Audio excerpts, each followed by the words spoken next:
Question, why Albuquerque? Why Albuquerque? Yeah. Well, two things: friendship and the Baha'i faith.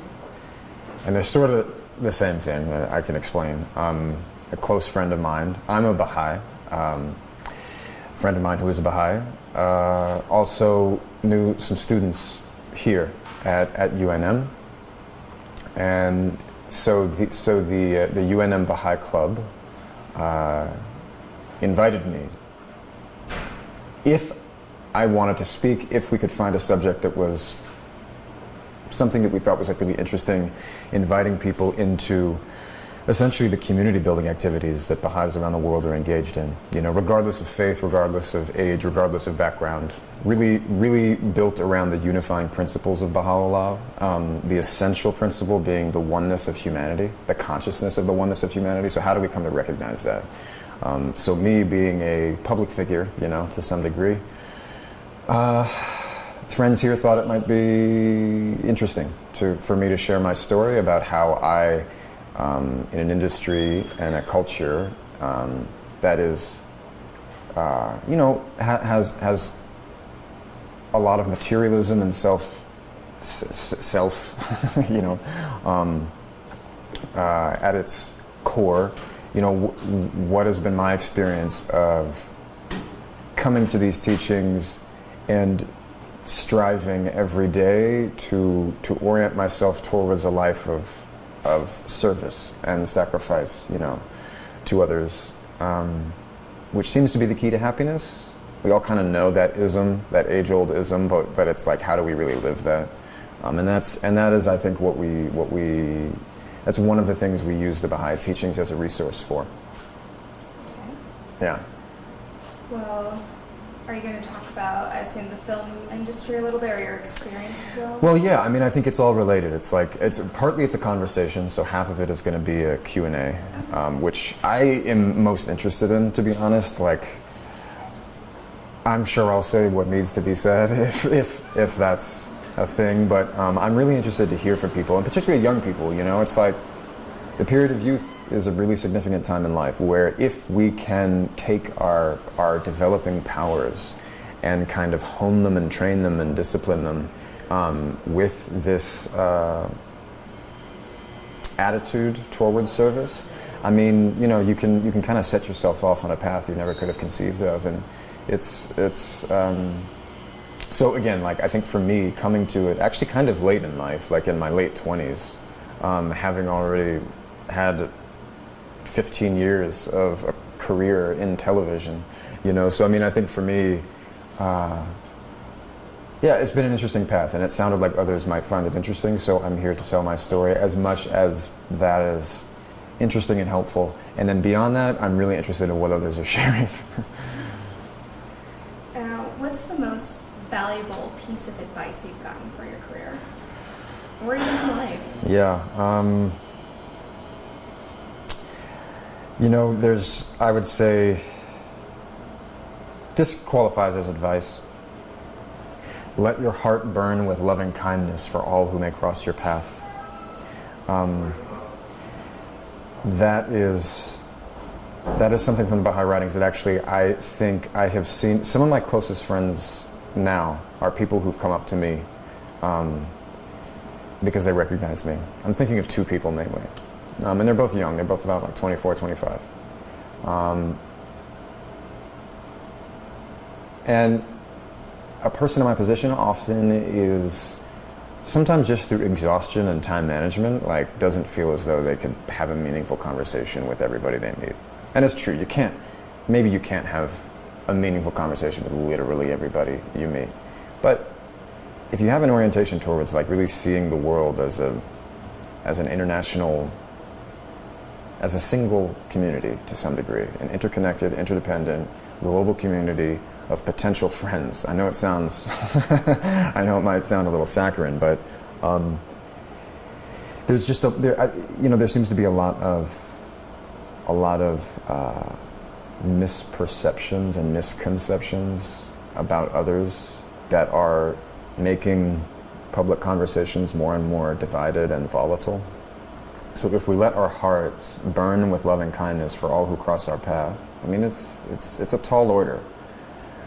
but it's an orientation towards friendship, you know. And I think it's like in my mind, like when in doubt, friendship. When in doubt, believe in the capacity of another human being to like really connect with you in that moment. And I think it's unfortunate that people in my position, being a public figure, you know, sometimes you don't, I think you're challenged to believe that about others because you get a lot of people coming at you.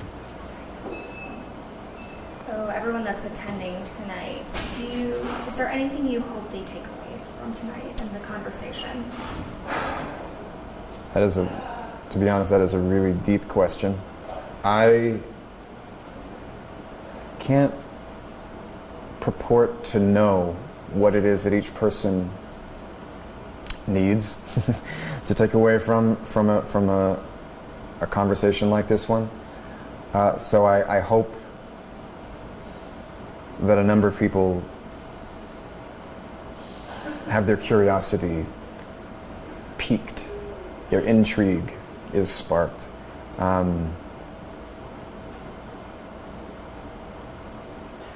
It ultimately comes down to this twofold moral purpose of how the individual is fed through service to their community. The spiritual, material well-being of their community, investing in that, their time and their energy, their self, somehow through sacrifice, how we receive gifts, you know, this mystery of sacrifice when we have spiritual perception, you know. These are some of the things that I'm thinking about. I think these are some of the things that we'll be talking about tonight. Sound interesting? Yeah. Steve, you're right. Yeah, sorry. I mean, it's kind of my nature, unfortunately. You're fine. Kind of transitioning now a little bit. Let's talk about the show. Yeah, I was about to say. Come on, let's talk about Joe. Let's do it. Let's do it. So New Mexico, we're kind of a growing film industry. I don't know if you're keeping tabs as far as they're calling us Tamalewood. Tamalewood? Tamalewood. That's great. I've not heard that. That is so good. Yeah, right? Woo! Tamalewood. Well, I was gonna think, what do you think about growth in the film industry? Tamales too. Great. Just growth in the film industry outside of typical, say, Hollywood, New York, but finding kind of ways to grow our economy in small towns. So this is huge. This is, to me, I feel like this notion of Hollywood completely needs to be decentralized and localized around the world. My thing, part of what maybe we'll talk about tonight, I'm not sure, but I'll talk about now, is how kind of unfortunate it is that this very, very, very small segment of society has been representing the world back to itself for like a century now. You know, like Hollywood. I don't believe anybody started it with like specific ill intention, but it's the way that it's gone. It's a very small group of people that can't even represent necessarily itself. You know what I mean? But let alone the average American family, let alone the average world. I mean, you know, it's, to me, more and more people need to be able to tell their own stories. Everybody should be able to tell their own story. So I think that increasingly the fact that we have places like Tamalewood, so young people also can be excited by artistic expression and contributing, like making meaningful contributions to society. This is the stuff of art, actually. It's like, it really is rooted and dependent on community, which, as that word maybe detaches from its root and loses some of its meaning in this day and age of technology and social media and increasing materialism, you know. So I think it's phenomenal. I think we need more and more people in more places, not just Tamalewood. In fact, if you have a name already, that means that you guys are pretty high up on the chain. You know what I mean? We also need so many other places. But this is great. It's great to hear about Tamalewood. You're never going to forget that now. I won't. How could I forget that? That name is like, it's very good.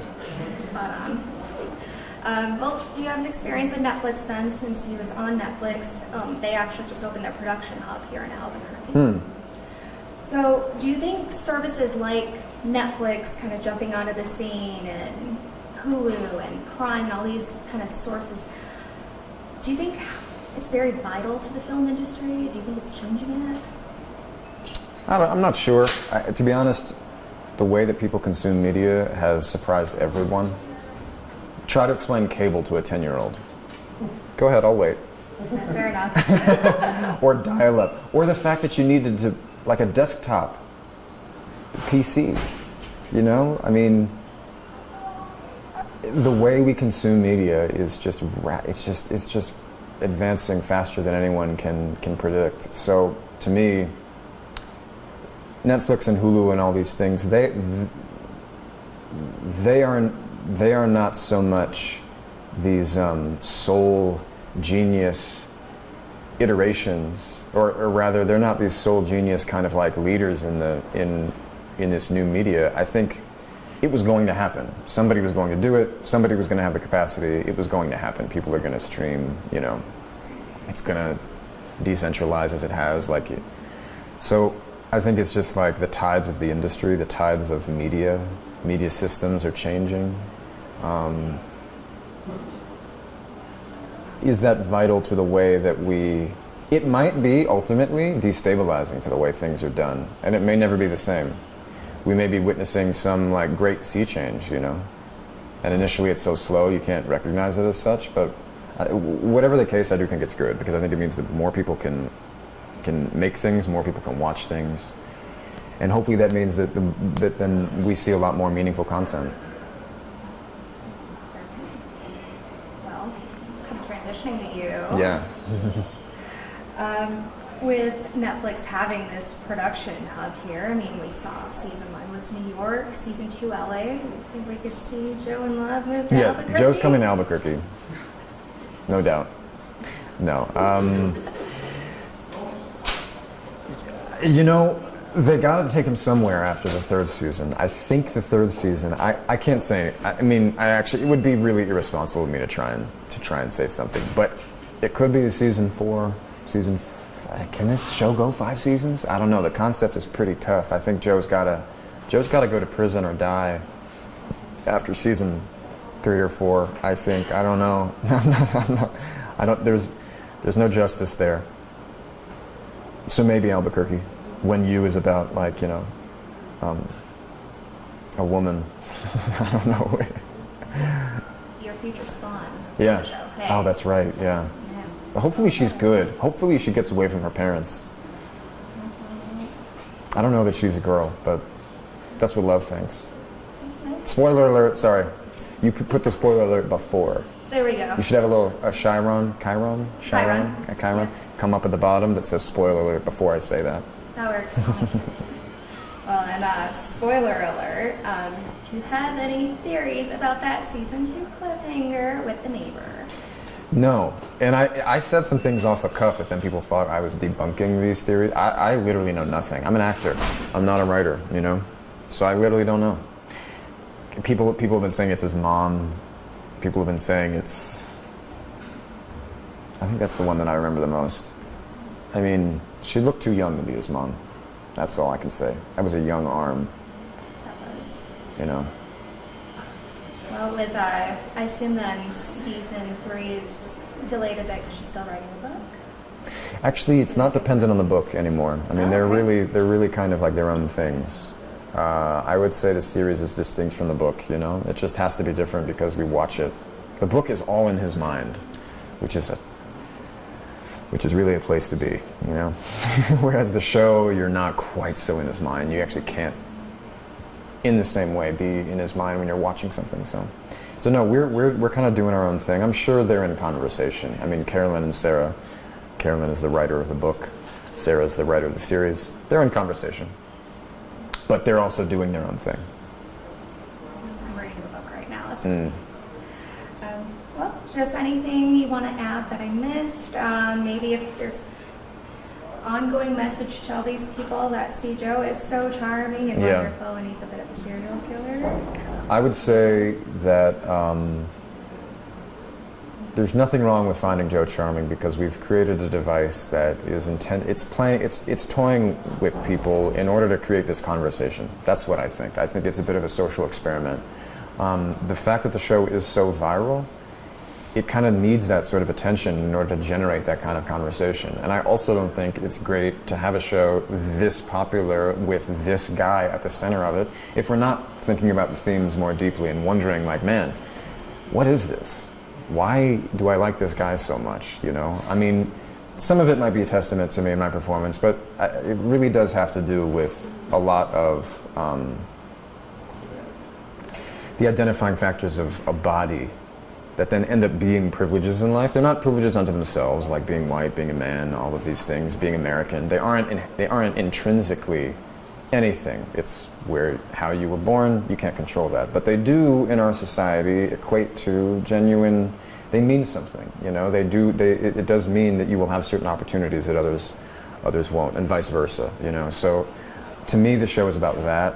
And I think I see people saying the same thing. I think like a lot of people are thinking about the same thing. Also, let's not forget violence against women, domestic violence, the oppression of women. This is very, very, very serious. We are not. There is great progress in terms of the conversations people are having and people's awareness. And of course, the systems that have created this kind of society are still very much in place. So, watch You on Netflix. That's related, right? Yeah, I can do that. That's a good jump.